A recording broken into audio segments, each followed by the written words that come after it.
waxaan xusuusanaa 1988 wixii ka dhacay gobolada waqooyi saddex shay ayaa dhacday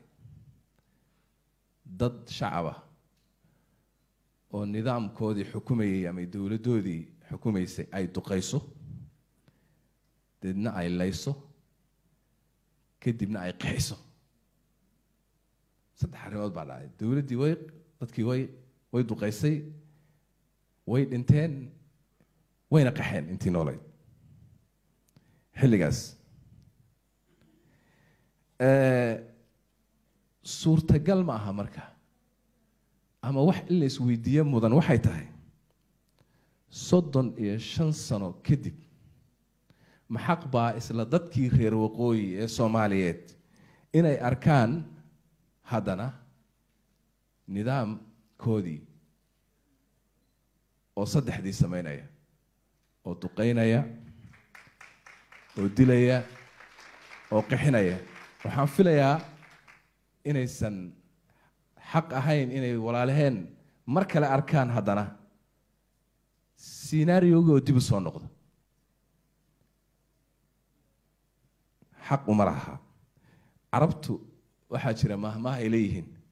oo la yidhaahda maa ashbaha alleyla bilbaarixa xalay iyo caawa isu ekaa inay isu ekaadaan mar walba xalay iyo inay isu ekaadaan mar kasta waa nasiib darro haddaan Soomaali nahay goormaan ka gudbaynaa amaan ku qancaynaa inaynaan xoog isku qamcin karin horta meel kasta baan joognay dadka Soomaalidu waa in caqligeennu uu soo gaaro inaan gaarno war ma kala adkaan karno weligaaba idil weligaaba waxa rabta samee annagu xoog iskuma qancin karno waxa kaliya aan isku qancin karno waxa weeye inaan is hor fadhiisano oo inagoo walaalaa aan wada hadallo oo aan dhahno maxaa doonaysaa maxaad rabtaa maxaa ka qaldan taa kaliya ma isku qancin karnaa waxa meesha yaalla ee muhiimka waxay tahay gabadha Soomaaliyeed ama wiilka Soomaaliyeed goormuu ku kalsoonaanayaa dawlad Soomaaliyeed sideeda goormuu ku kalsoonaanayaa wiilka ama gabadha Soomaaliyeed dawlad Soomaaliyeed goormaa lagu kalsoonaanayaa goormaa lagu kalsoonaanayaa qori uu wato askari Soomaali goormaa lagu kalsoonaanayaa haddayba suurtagal tahay inuu maalin walba uu qasfi ku sameeyo oo madaafiic ku garaaco oo uu dilo oo uu qixiyo hadday maalin walba iska si sahlan ay ku dhici karto goormaa dawladnimo lagu kalsoonaanaya sharciga xajiye oo waxa celiyay muxuu noqonayaa see loo helaa wax damiir waxa ilaaliya see loo helaa oo Soomaaliya dawladnimada Soomaalidu dawladda waxay ku rayn lahayd yani awoodi dawladnimadoodii yaa u damaanad qaadaya inayna ku xadgudbayn meesha dawladnimadu ay dadka Soomaaliyeed loogu kari laayahay waa meesha marka inay day iska bahayaan oo daa'iman dawladnimada la daciifiyo oo qabiilka la yar weyneeyo soo kuma muuqanays haddaba lagu kalsoonaanayn dawladnimadii oo kulliba ku dilayso ugu dambaysta waxaan u baahannahay sideedaba dawladnimadeena si loogu kalsoonaado waa inay hesho cid gacmaha qabto oo xajisa oo qori la Ameerikan in laga dhigaal rabo waxaan ku talinayaa soo jeedinayaa marka koobaad waxaan aad iyo aad u soo dhaweynaynaa xabad joojinta ay ku dhawaaqday dawladda Soomaaliland aad baan u soo dhaweynaynaa waxaan kaloo soo dhaweynaynaa sidoo kale ayaguna inay aqbaleen garaadyada iyo odayaasha iyo dadka deegaanka reer Laascaanood iyadana inay aqbaleen aad baan u soo dhaweynaynaa waxaan saleenahay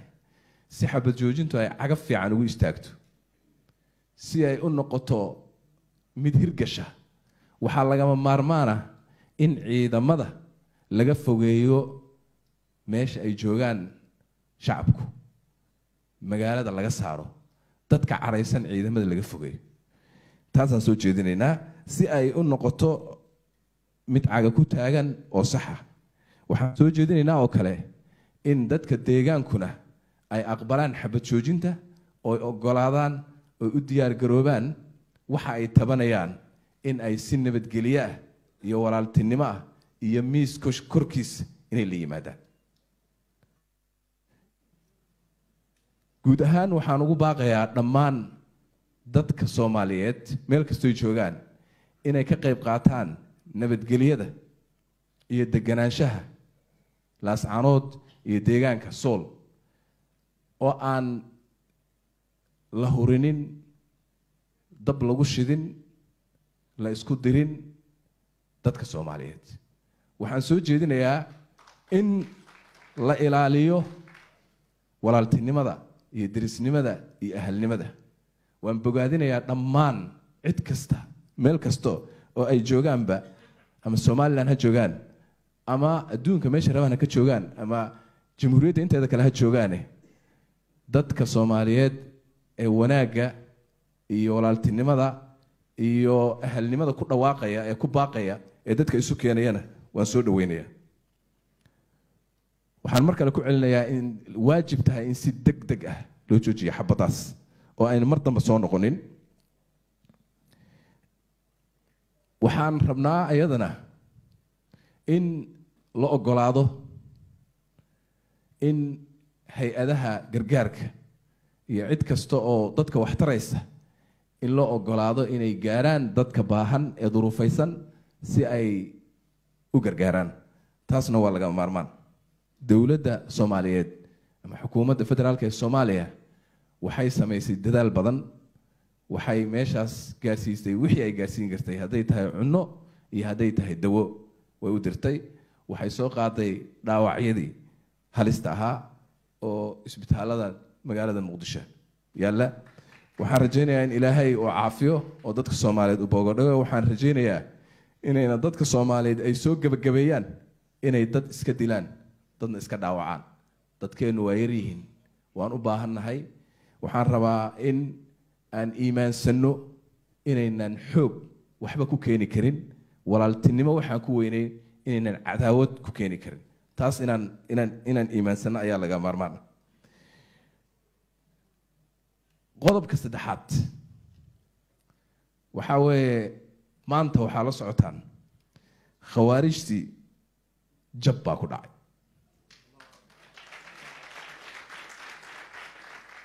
jab aad u weyn baa ku dhacay ilaahay baa subxaanahu wa tacaala halaagay inta aan naloo sheegay ilaa 200 oo khawaarij ah ayaa dhimatay hubkoodiina aad arkayseen baraha bulshada aad ka arkayseen oo laga qabsaday waxaan rabaa inaan u hambaliyeeyo geesiyaasha xoogga dalka Soomaaliyeed iyo kuwa deegaanada Soomaaliyeed ee ka garab dagaalamaya shacabka Soomaaliyeed ee sharafta leh ee deegaanadaas degan ee diiday inay adoomo u noqdaan khawaarij waxaan runtii aad iyo aad ugu mahadcelinayaa cid kasta oo ka qayb qaadatay in la soo afjaro khawaarijtaas dhibaatada badan ku hayay dadka Soomaaliyeed waxaan rabaa halkan marka inaan ugu baaqo dhalinyarada Soomaaliyeed ee wali ku sii jira sii dhex jooga khawaarijtaas waxaan rabaa inaan u sheego war dagaalka nimankaas shacabka Soomaaliyeed iyo dawladoodu ay la galeen ma aha mid istaagay ma aha meel lagu istaaga ma leh meesha lagu istaagayo waxa weeye waa soo gabagabeyntooda sidaa darteed waxaan idinku baaqayaa in aad meeshaas aakharana culimada Soomaaliyeed baa sheegtay waxay yihiin waxaad la joogtaan horta war waxaad la joogtaani waa khawaarij khawaarijna mustaqbal aakhire iyo mid adduun midna ma leh haddii laydin dilana waa laydinku jannatay haddaad wax dishaanna waa laydinku jannatay idinkana labaduba hal meel baad u sii socotaan sidaa darteed mustaqbal male meeshaad joogtaan maalin walba idinkoo laba boqol u dhimanaya inaan aragno oo wiilal Soomaaliyeed haddaad khawaarij tihiin waanu farxaynaa laakiin haddii aad ka soo laabataan wiilashanadii baa tihiin ilmahanagii baa tihiin walaalahana tihiin waxaan aad iyo aad uga xumahay in dhallaan Soomaaliyeed oo daayar oo gaaray 20 sano 22 sano 22 sano 19 sano inay ku jiraan dadkaas ay dabka ku shidayaan ee maalin walba ku baabaaya meeshaas waxaan ugu baaqayaa waalidiinta Soomaaliyeed meel kasta joogaan aabayaasha hooyayaasha Soomaaliyeed war maalin walba inaad aragtaan wiilkiinii oo dhintay oo la dilay oo aakhara la'aan ku dhintay oo dagaal khawaarij uu safkooda ku jira ku dhintay waa murugo waa nasiib darro waxa loo baahan yahay ilmihiina doonta ilmihiina la xiriira Soomaaliyeed qof walba walaalka iyo wiilkaaga iyo gabadhaada khawaarijta la joogta la xiriir oo soo badbaadi ka soo badbaadi in la laayo oo si dhib yar loo laayo ka soo badbaadi hadday sidaas ku sii socoto waxa weeye waad u jeedaan maalin walba saasay u daadsan yihiin marka ayagana in ay wax alaagaan ayagana la halaago mustaqbalkooda ha ka dhigin marka qof walba oo waalid ah waxa saaran inuu ilmihiisa raadsado inuu ilmihiisa doonto oo ka soo badbaadiyo cadaabka ay ku jiraan cadaab dunyaha iyo cadaab aakhiraha labadaba inay ka soo badbaadiyaan ugu dambeyntii waxaan Ilaahay ka baryaynaa in musiibada walaalaheen qabsatay oo Ilaahay inta ugu keeyo una ku soo celinin inta dhimatayna ku naxariisto inta noola u boogadhayo waxaan Ilaahay ka baryaynaa in annaga teena aan anagu gacmaheena mar walba ku wadano iyo dhibaatada aan mar walba isku sameynayno in Ilaahay annagana ina kala badbaadiyo aqligeena soo celiyo miirkeena soo celiyo inaga dhigay Ilaahaygi inaga dhigay hal dad oo korka isooga eg oo hal qibla u soo jeesada oo hal nooca hadana qulubteena inuu saasoo kala ka dhigo sidaan korka isooga egnahay qulubteena isooga egaan laakiin haddii aan korka isooga egnahay qulubtana ayna isaga ekeyn waa dhibaato aad u weyn marka dadka Soomaaliyeed oo dad yar ah oo dad walaalo ah oo wax kasto ummad midaysa inay maalin walba isqixiyaan oo isdilaan oo qaxooti iska dhigaan waa nasiib darro Ilaahay idankiis inay alkaa inooga egaataan ayadana rajaynayaa dadka Soomaaliyeed walaaltinimo aan ugu baaqaynaa ahalnimo aan ugu baaqaynaa wadajir iyo guul baan ugu baaqaynaa assalaamu calaykum waraxmatullaahi wabarakaatu bishaaro macmiil kum shaax oo ku hadal daqiiqado ku deeqa ku shubo $7 kaliya oo 120 daqiiqo maalin walba muddo bil ah haddaba si aad ugu shubato garaac xidig 855 kadib galbiinkaaga sahalka kadib dooro hal kadib ka sii dooro number 3